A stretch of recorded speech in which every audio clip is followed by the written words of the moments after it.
In this video, we take a deeper dive into the second technique for solving string-related problems, the sliding window algorithm.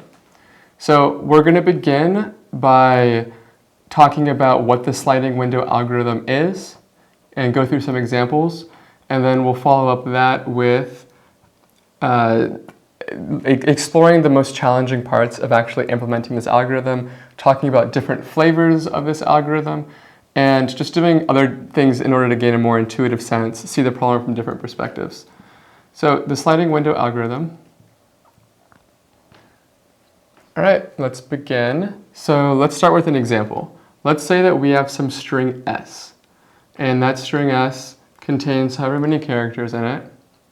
And what the problem is asking for is a window in S that meets some constraint. You often see this as the largest substring within S that has unique characters, or the smallest window inside of S that has all of the characters included in some other string T, or if this was an array and not a string. I know we're focusing on strings, but if it was an array, it would look like, what is the maybe minimum number of entries in this array that are consecutive, that add up to the specific sum.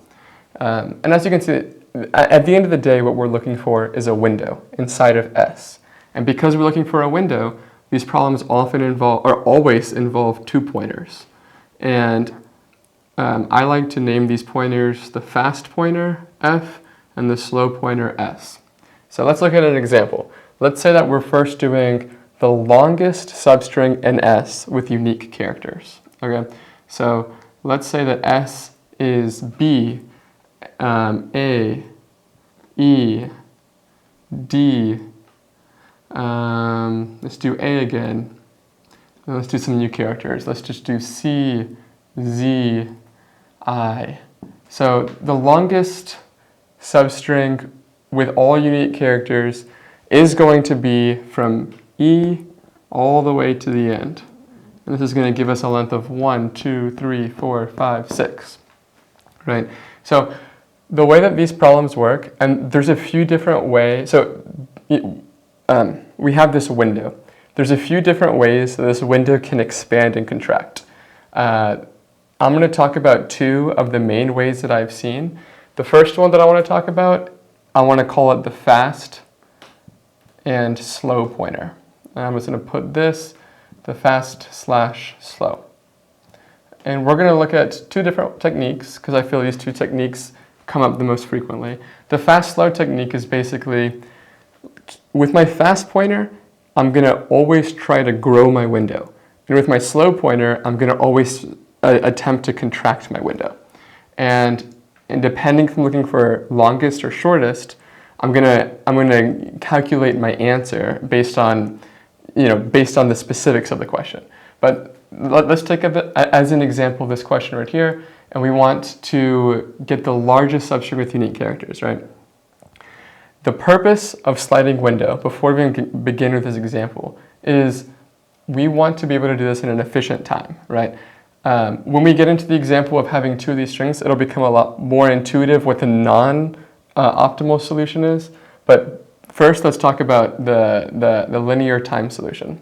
So basically, what we want is we're going to have these two pointers, and we want every pointer only to touch every element at least once. And what that's going to give us is it's going to give us a linear algorithm in terms of S.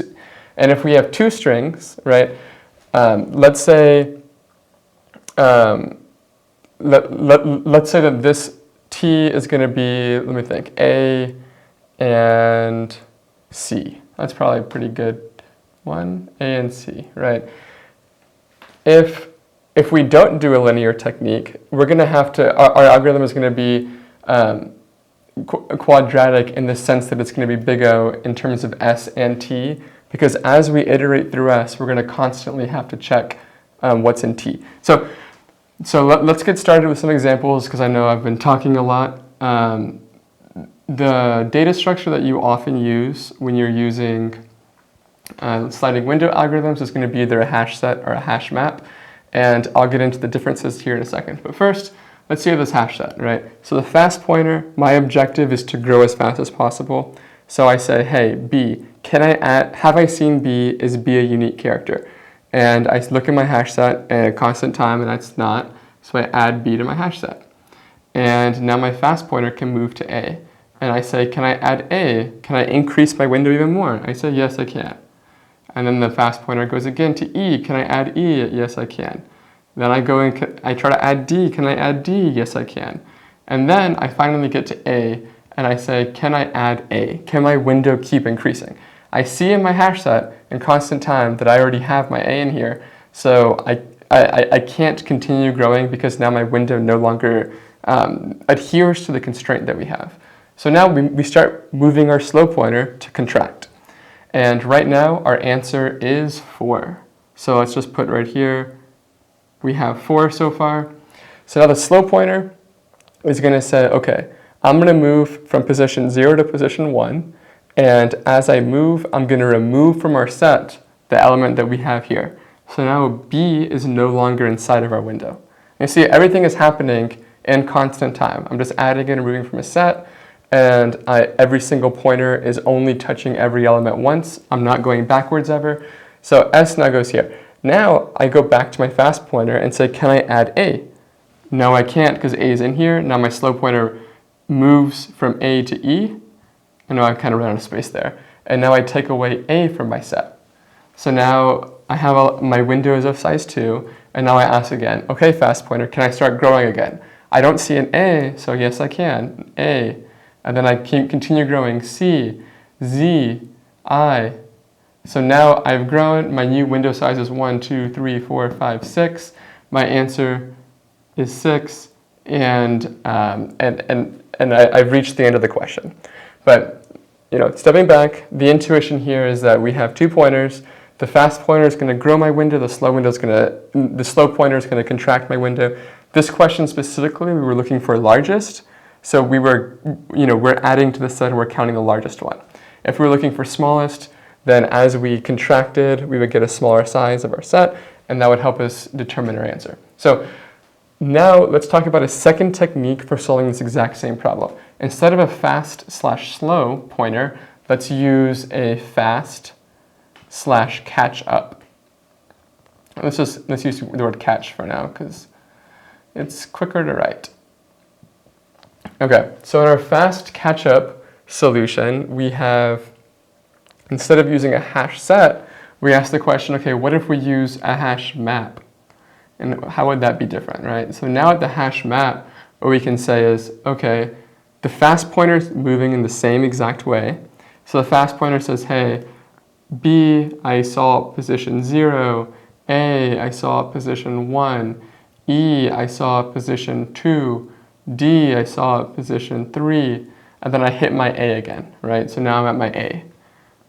And the slow pointer previously would have to iterate over every single element, right? So instead of a big O2S algorithm, we're going to optimize that a little bit by being able to skip ahead, because now the slow pointer isn't going to have to touch everybody. The slow pointer can then say, hey, where did we see this A?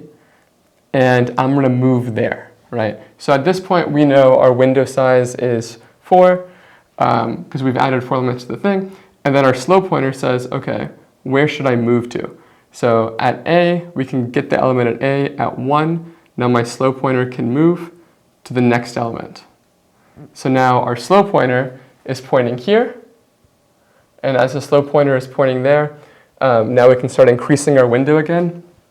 And what this helps us to do is to skip ahead. There are some tricks associated with using this hash map, because what happens, if I hit a B later on, am I going to go backwards? No, right? So you're going to have to, this is where the learning is really. I guess what I truly believe is that learning begins where teaching ends. So in doing this, I am not intending to teach you all anything. I'm providing some framework, I'm showing you the understanding, I'm making it not as intimidating, and I'm providing an environment below. It's a one-click GitHub link where you can click on the question and really apply this concept. So really, what this is about is providing you a framework of what to do, not giving you all the answers, because that's where the learning happens. For this to really stick, if that is your goal, if your goal is to learn the sliding window technique, the way to do that, I'm not going to say recommend it, but the only way to do that is by solving a problem using that technique. So here, we're going over some of the more complicated parts. We're going over some of the pieces of understanding that are required before you can solve that question. And some places people get stuck. So continuing on, I'm not going to go over all the specifics of how to implement this. I'm just going to give you the overview of, okay, the slow pointer, instead of iterating one by one, is going to be able to use this hash map to skip ahead if the ahead part is further than where it is now. So that is the fast catch-up technique. And this is two sliding window techniques to solve the longest substring problem. But like I said, there's a lot of different problems that require the sliding window technique. So the other one that I kind of want to talk about really quick is the one where you have two strings. And now instead of the largest window, I want to find the smallest window that contains all of these characters, right? So I'm going to use a different color for this one. We'll use green, and we're going to use the same technique, right? We have these two techniques in our toolbox. Let's use the fast slow pointer. So in this technique, what we're going to do is our fast pointer, let's continue expanding until we hit our constraint. And then our slow pointer, let's continue detracting until we find that minimum point, the minimum substring, the minimum length of characters that contain AC, right? So as we do this, B, and as far as data structures go, I will, this question is somewhat challenging, so I will provide a little bit of context. I'm going to use green for this other data structure.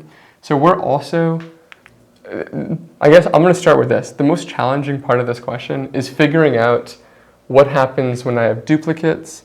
At what point do I have all the characters in a linear time, right? Everything is not about, I have this set and I have this set and I'm going to iterate over both and I'm going to see if they're equal. Like, you don't want to do that at every single step, right? The whole thing is keeping track of, using my hash maps, using my hash sets, and using some external storage, external variables. How can I keep track of if I've seen a C twice or C once, right? So these are some of the challenges with this question, and the fun of the question, right, is what kind of hash maps and hash sets and how many and what kind of variables am I going to need in order to solve this problem. But first, at a high level, fast pointer. Let's iterate from B to A. And I'm trying to think of, I think I'm going to share one more piece of information here. So the way that this is typically solved, and if you don't want this hint, then stop watching and go to the question below. But this is I feel, a very challenging part that a lot of people get stuck on, is looking over AC, so our search string, putting that in a dictionary, putting that in a map, and saying, A's, I have 1. And for this example, C's, I have 1. Okay, cool. So now we have a map of characters to how many we have. And then inside of the map, as we're iterating through S, what we can say is, okay, let's say I'm first at B. So I've seen 1B. And then now I go to A, I've seen 1A. And now, hey, my A's and A's match, right? So as I hit this character, I can check, is this character in here? And at constant time, I can say, is this count the same as the count that I have in here? If it is, then, we are 50% done. And we're 50% with hitting this constraint, right? So you're going to keep going over here, comparing our maps until we get to our desired state. Once we hit our desired state, then we're going to start moving our slow pointer. And the slow pointer is going to say, hey, I want to remove 1. So now, I don't know, B goes from 1 to 0. And we say, hey, does that affect this? Does it decrease this? If it does, then, then maybe we can affect our answer. Because our answer we may find out that we've gone 8 deep before we found our solution. And as we decrease, at the end, we're going to be able to do this in 2, right? That's what the answer is going to end up being. So we're going to decrease our window. We're going to increase it A, all the way to here. Our window is going to be this large. And then we're going to gradually decrease and then we're going to find that this is our stable solution. So I think that that's all I want to share right now for this question. If you all have any more questions, feel free to leave it in the comments below. Send me an email, send me a message, whatever you want to do. I also have office hours, and what I really believe is in doing this in an effective way, right? What I believe, if you're studying for the technical coding interview, a lot of people just grind through all these questions, but I'm of the belief that, okay, if we look at all of these questions that are in elements of the programming interview, that are in cracking the coding interview, that are on LeetCode, what are the underlying techniques? What are the underlying concepts? Can we clearly identify and build an intuitive understanding around those, right? And that's what this whole entire series is about. What is the core understanding? And then I'm not about giving solutions, right? What I really want to do is provide the understanding, provide the framework, and show how I approach from this perspective of understanding, identifying, being clear about it. And then in order to gain the skill, in order to gain the understanding, that happens with you. And if you want to be good at this, there is no other way to do it besides coding it up and doing problems. So that's why I've provided a one-click link. You click a button, you do a problem. That problem will help you solve, or will help you gain an understanding of this and prove to yourself that you actually get it. So that's where I'm coming from, and yeah, I have fun doing this, and I hope you all do too. So if you have any questions, let me know, and I'll talk to you next time. Thank you. Bye.